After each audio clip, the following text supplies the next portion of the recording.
Hi everybody, and welcome back to my channel. Today I'm going to be opening a sealed booster case, or booster box, sorry, of Sword and Shield Lost Origin.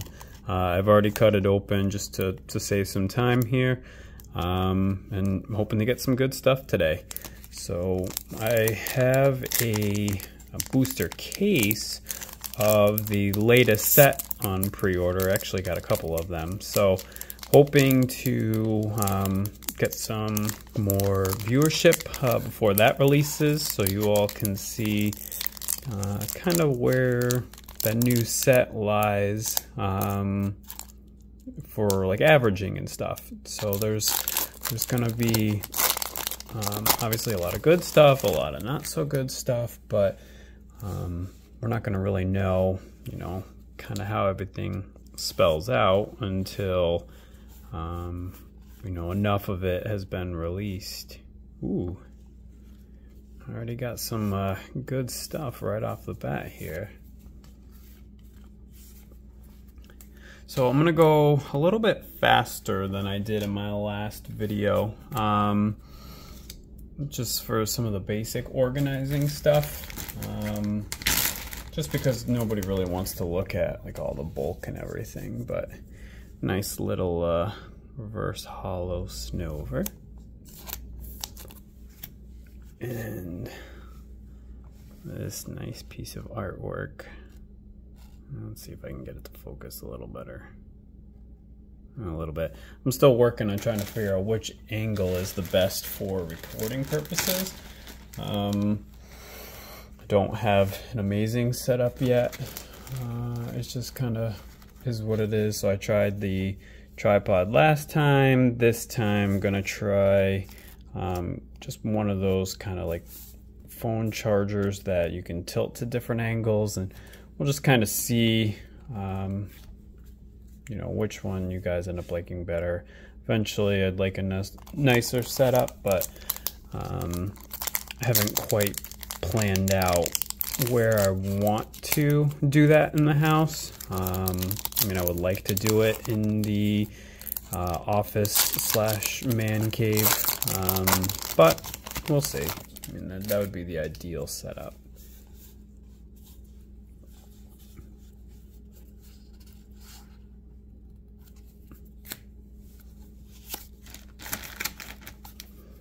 Reverse hollow. We've got energy.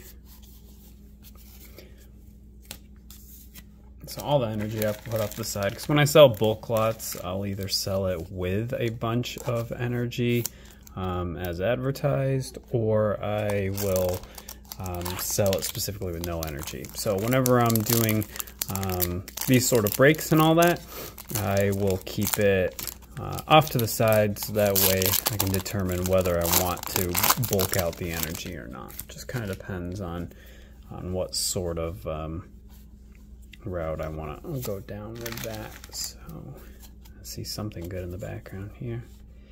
See, this angle's not quite working for me. Ooh, wow, look at that. That is nice artwork. Now I'm sure many of you have already seen these. Lost Origins is a older set. Not too old, but it's not anything that has been super sought after as of late. But I do like an awesome looking Pikachu, that's for sure, as does pretty much everybody. And we got a nice looking King here. Random V-Star card.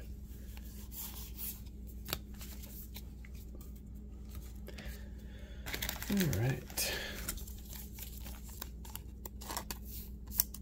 Let's see if maybe I can make this camera angle a little bit better.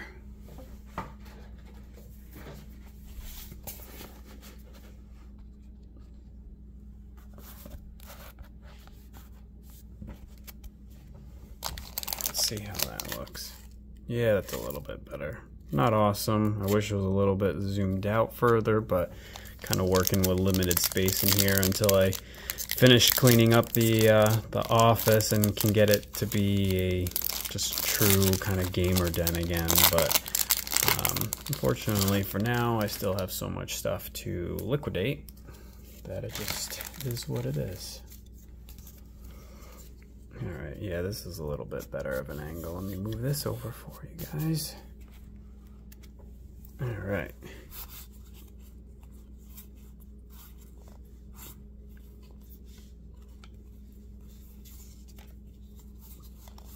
Nothing super awesome in there.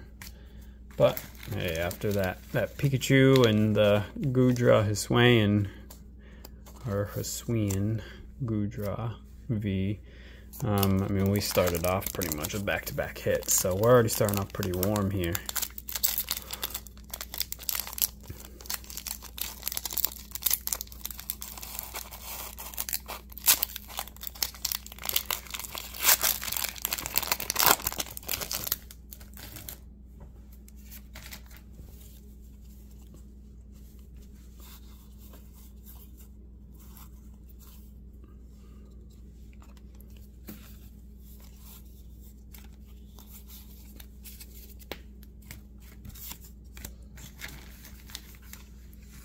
It's a pretty decent looking card. He's one of my favorites for the Pokemon Go, certain PvP leagues. He shines pretty well, so he's not an amazing looking card, but as an actual Pokemon itself, it's a pretty good mon, at least in my eyes. You know, in the comments below, if you play Pokemon Go, what are some of your favorite mons to PvP with? Anything, you know, that's kind of stands out that isn't your typical meta? Those are always good to hear. I like to see what else other people are using.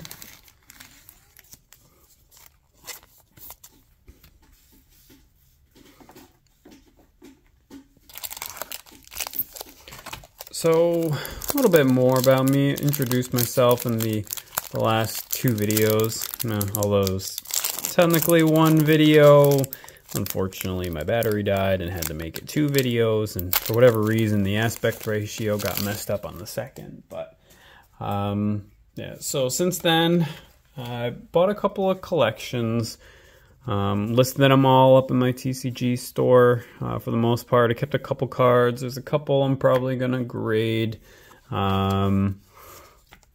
Mainly just breaking down some collections. Most of them were pretty small, not worth really making a video for. And at the different speeds that they were all shipping in, they weren't really coming in together over the last few weeks to, you know, make it worth making a video to show you kind of what I had gathered. But I will link my TCG store, eBay store, all that into the video, just so you can kind of see some of the things that I've pulled in the past. Some of it sold pretty quickly, and then there's some stuff that, you know, waits for the right buyer, so to speak. So outside of that, I have a daughter who's been continually sick because she goes to daycare, and that's just a breeding ground of sicknesses.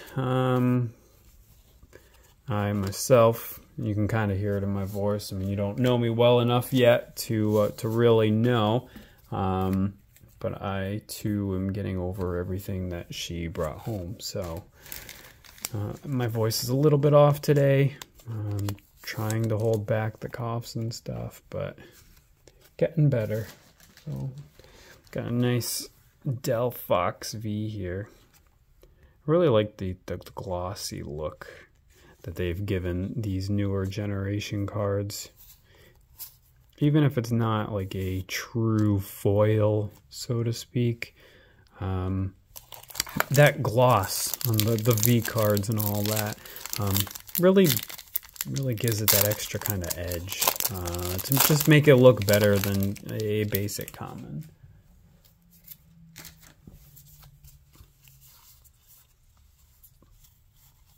Ooh, Radiant Gardevoir. Or Gardevoir, depending on how you say it. Some nice foil. That is a cool looking card.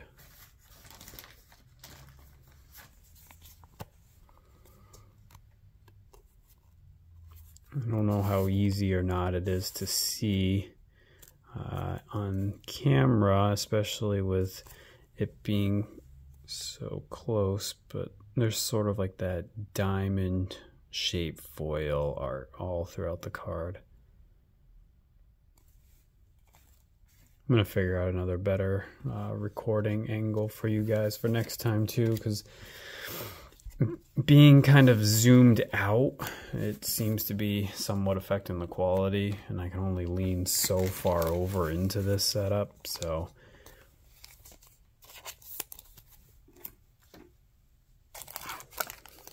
with this pack, let me play around with some angles and let's see.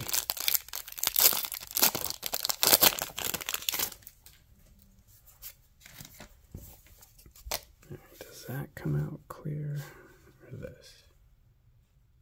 It still doesn't come out in the greatest. Let's see if I zoom in a little. Oh, there we go. Okay. So you can't see as much around, but the cards are more clear. So I guess we'll flip-flop between the two. It is quite zoomed in though, so it does make it harder to show the whole card now. But I do have an idea, so let me flip through the rest of this. A simple little Finian, much clearer to look at. Alright, so let's get this tilted up a little bit, and then I will just do my pulls a little further back.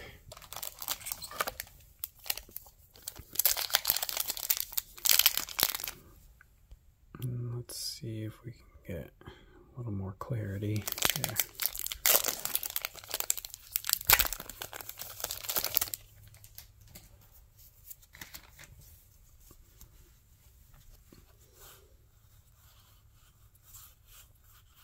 That's a nice looking Pikachu.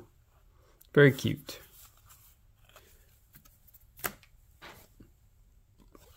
Ooh, Thornton. Very nice looking trainer. In a non-weird way, a card. I know how some people get about their waifus and stuff with these cards, so I'll specify.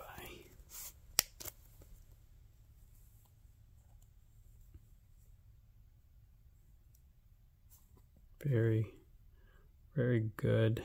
That might be a PSA 10. Maybe 9.5, depending on who you go with, or a 9, but it's a very clean looking card, very centered. We went over that in the last video too. Just about the different things that affect grading quality. So let me speed it up a little bit here. I don't want to be pulling all day for just a simple booster box. So, but we are seeing some good stuff in this older set.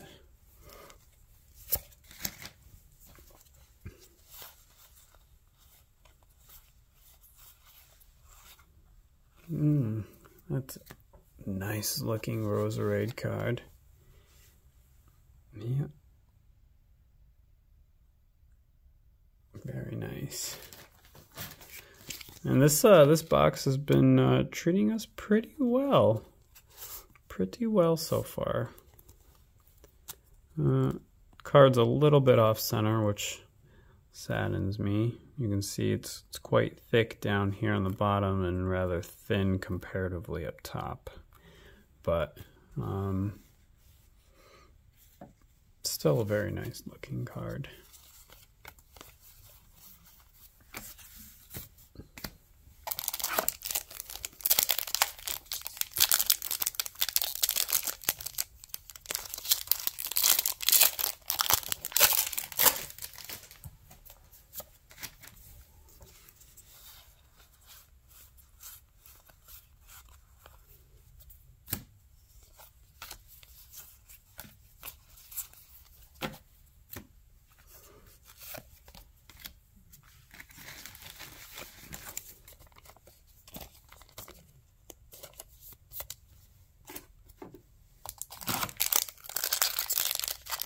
Eventually all those basic foils I would like to be able to give out and giveaways to viewers once this channel really starts to get going. So please like, comment, subscribe, help me build this. Just like some of your other favorite YouTubers, I'd like to do the same sort of thing. There's plenty of cards that I just don't feel like selling, so they end up getting bulked out, but it would be nice to give back to the viewers once the viewership's up a little bit. Do like that spinny wheel style.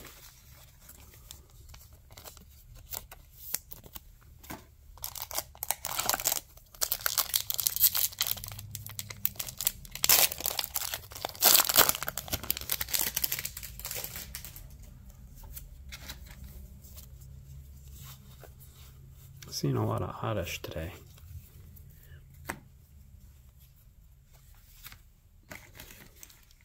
I like how even the word supporter is foil.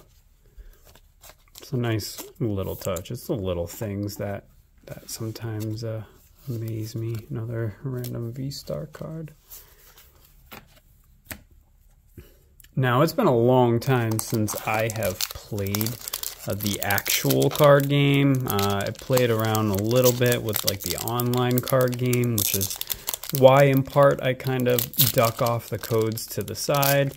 But I am curious, in the actual card game, what is the point of those V-Star cards? These. So, because I get them from time to time. Since I no longer play, I just collect and sell. If somebody could comment down below, just let me know what it's for. That would be appreciated. I'm sure I'm not the only person that wonders, so you never know when somebody else is going to have the same question. So I did set this one off to the side too. These special kind of energies, not super valuable. They're valuable more than like a regular energy, but they are kind of cool and more on the rare side. And I do apologize if my dogs start barking in the next minute or two. The cat that we have tends to play with invisible friends, and so he's currently tapping on the glass, which of course is easy enough to trigger them. So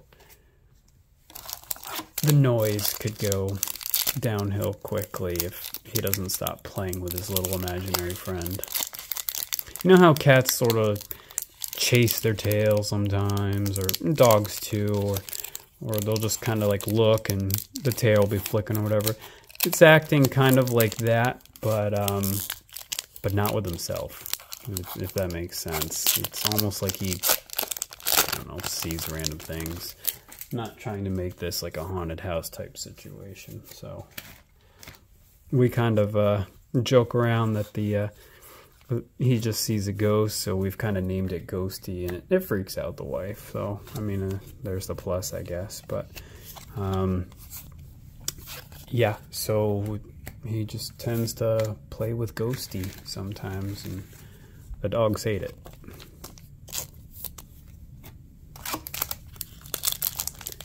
Alright, we are nearing the bend on the first half. Got some pretty nice looking cards so far. A couple of bigger hits as far as this set's concerned, a couple of smaller hits, hoping to get some more. So a Pidgeot V.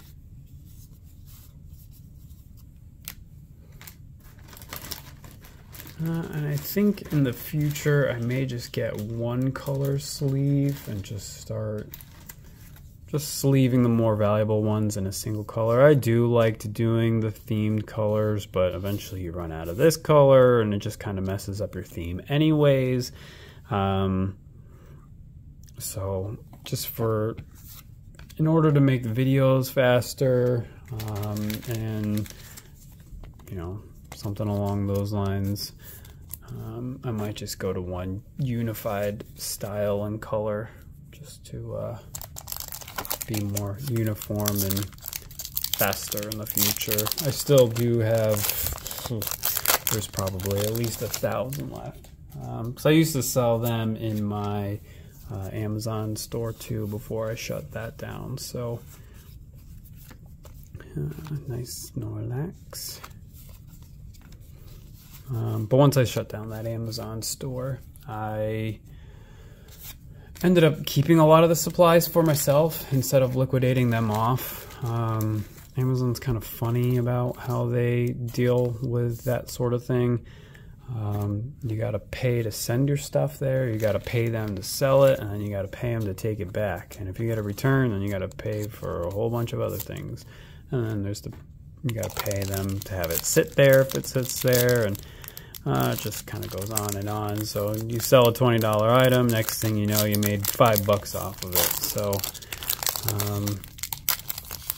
their seller fees might be a little bit on the smaller side compared to some platforms, but they nickel and dime you for every other step of the way, which is fair. I mean, they're a massive marketplace, I get it, but that just doesn't mean that I need them crippling my business more throughout their fees. Eventually it gets to the point where it's just simply not worth it. The effort to spend 2 hours to make $5 or something, it's not there. I mean, it just is what it is. But the platform for many other people works very well. Unfortunately, in my particular circumstance, a lot of the things that I had in my store, there was basically no competition for. There would be 3 to 4 other sellers that'd be about my size, so there'd be a minor fight in price here and there. But with Amazon, you are obligated to send them invoices of product that you buy to prove that you can sell it, and that you bought it as a reseller or retailer, and not just like a hobbyist if you're going to have a store. So many of the products that I had to send invoices over for my distributors, well, after talking to some of my sales reps at the distributors, it turns out that Amazon started sourcing a lot of my product, and unfortunately for me, they can afford, a whole trailer full of it, whereas I might get at most 1 pallet. So they pretty much crippled me using my own business model, and many other sellers of the type of items that I was selling. 6 months down the line, all of a sudden the products I sold started popping up in mass quantities for $2 less than what I was selling it for. And then in order to get a buy box on Amazon, it's kind of a race to the bottom, basically. Besides feedback score and all of that, it also is heavily weighed on price to get that buy box. So it's always a race to the bottom on those in order to get the customer's eyes. And unfortunately, their bottom is much lower than your typical mom and pop shop, hobby shop, anything like that. They're willing to go at a loss in the short term and in the long term, in order to put people like me and other similar stores out of business. So eventually the race to the bottom on prices got it to the point where every single product I was selling basically was for a loss. And it was just time to move on. I mean, Amazon and many other companies like it did not get to be billion and trillion dollar companies by playing fair. So great. Ooh, that's one of the hallmark cards of the set, as you can see. Giratina V, or Giratina V, however you'd like to say it. Awesome looking card. Camera doesn't even do it justice, even though it is operating on HD now.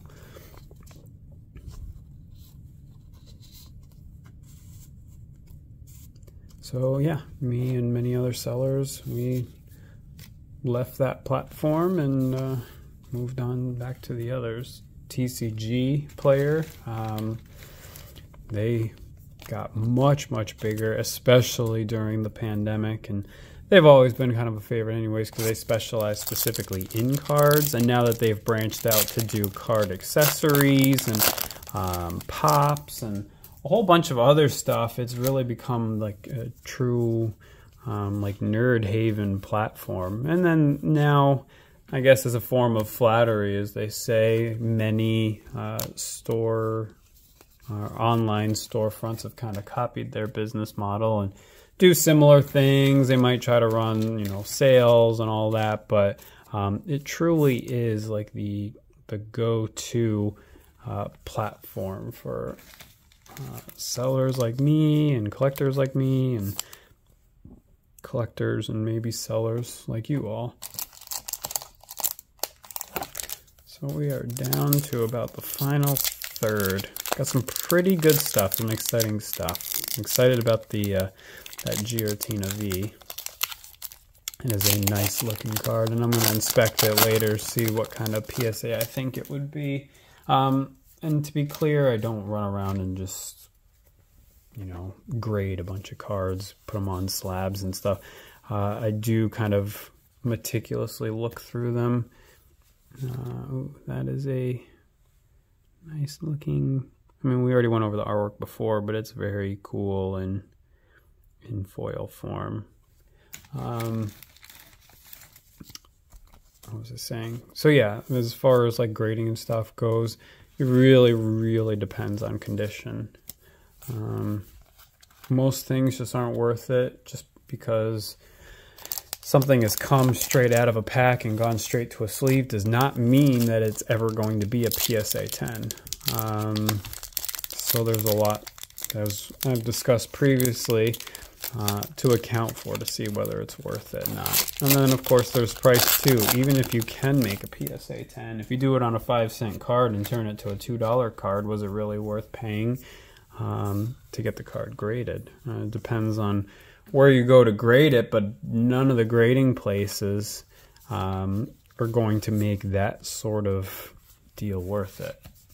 Just it's too cheap of a card to make it worth it. So if you're going to slab, you know, what would be considered like a bulk card, something of very low value and pretty common, you really should only do it for something that that you're truly passionate about. Like if you really loved Pikachu, that card that I just pulled, the foil Pikachu, you know, maybe might be, if that was a PSA, that's weird, random upside down card. That might be something that you might grade just for your personal collection so you can have it slabbed forever if you have a big old collection of Pikachu slabs or something. So not everybody does it for resale value. Some people just do it to have like the ultimate collection of slabbed cards. You know, they have certain favorites or whatever. I mean, one of my favorite YouTubers, he's got like a huge slab collection of Charizard. And of course he does it for two reasons. One, for the value, of course, and then one, because Charizard just happens to be his favorite, as it's many people's favorite. Ooh.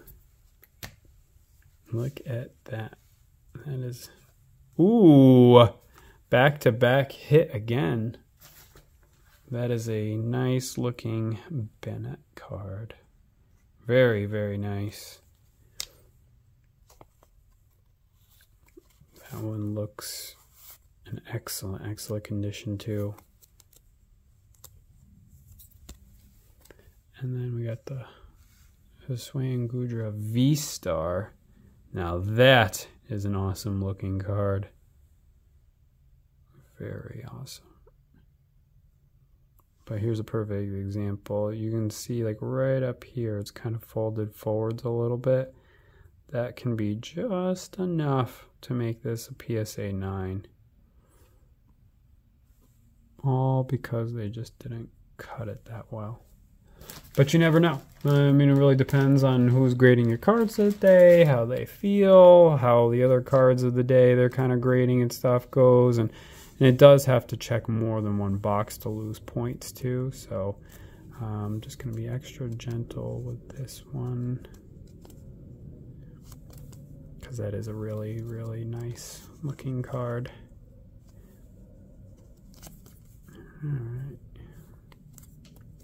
Yeah, don't think this would ever grade as a PSA 10, unfortunately, even though it's a beautiful card. But it might. You never know. It's still a big hit on us. So, and even if it wasn't worth grading, that's still considered a mint card. It's still pack fresh, straight to sleeve, and it's not truly damaged. It's just more of a manufacturer blemish, I guess you could say. They're whipping out these cards so fast nowadays that half the cards that come out of these packs nowadays are either have like a misprint, they're sideways, or not sideways, but they're, you know, not centered, or one of many other different issues that they can have. It just doesn't seem to quite have the care that it used to when it comes to printing and sleeving these. It seems purely about mass production, so it does seem to be harder and harder to get a PSA 10 on newer stuff, which is weird. You would think it would still be fairly easy because you're opening these packs, you know, nice and gentle for the most part. Sometimes they just really want to fight you, but other times, you know, you find a really nice card, and for once, it's actually in perfect condition. Ooh, Radiant Steelix. I'll come back to you.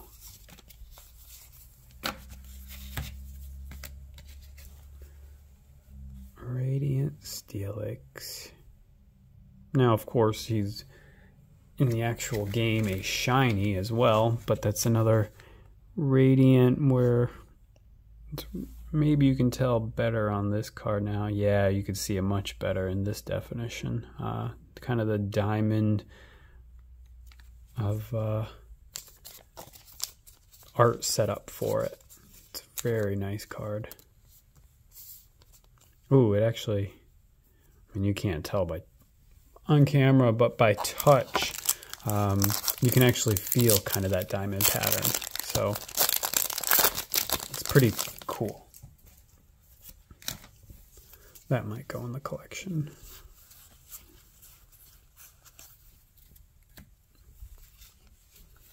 Ooh, another hit. Yes. I was getting kind of worried for a while. We were kind of cooling down a little bit, but it's a nice Aerodactyl V card.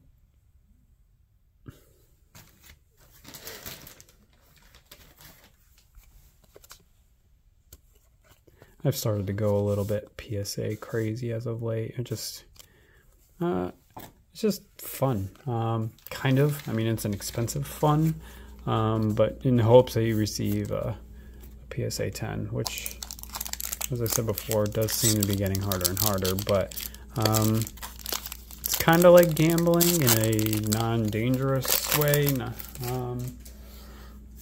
And you can, you know, with the right tools and kind of the right experience, kind of sort of know what it would grade as. Now you get surprised, of course, from time to time. They come back either better or worse than expected, but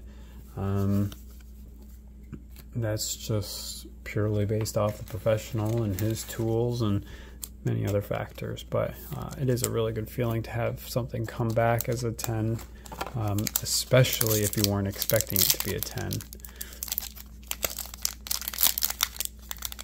And of course, there's other card grading companies and stuff too. PSA just tends to be like the standard. There are some other ones that'll grade in half grades. So if it's not a perfect 10, with them, that doesn't just mean it's a 9. It might be a 9.5, or if it's between 8 and 9, then they'll give you an 8.5, etc. So I wish PSA would do something like that, since PSA is sort of the industry standard, so to speak. It would feel a little better to have far more 9.5s and 8.5s in the system than there are, but unfortunately the other companies that do those, they don't sell for as much if you're looking to do it for a sale perspective. They're less frequently sought after for whatever reason. And I do see in the back of my box a secret accidental pack that I had tucked apparently behind the box. Hopefully that means something awesome is in here. Because you almost went to the recycling bin. So, please have something awesome.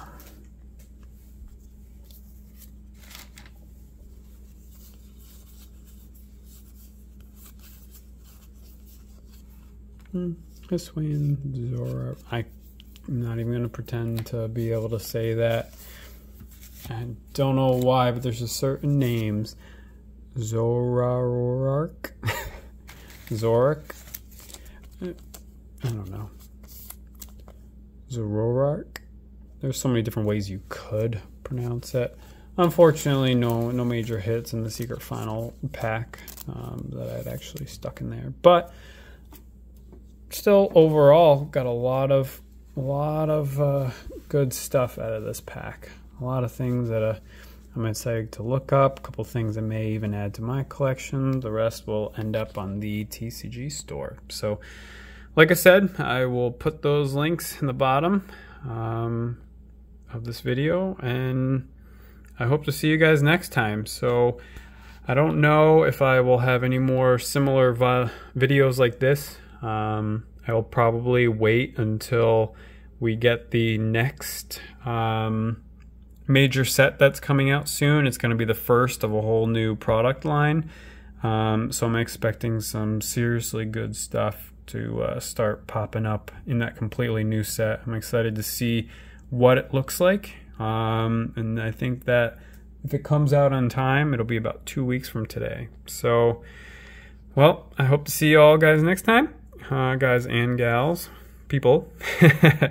You never know nowadays. Don't want to get canceled when I'm just starting to get a start here. But yeah, so please like, comment, share, subscribe. Help me build this, and eventually I have some goodies for y'all. Thanks. Have a good day.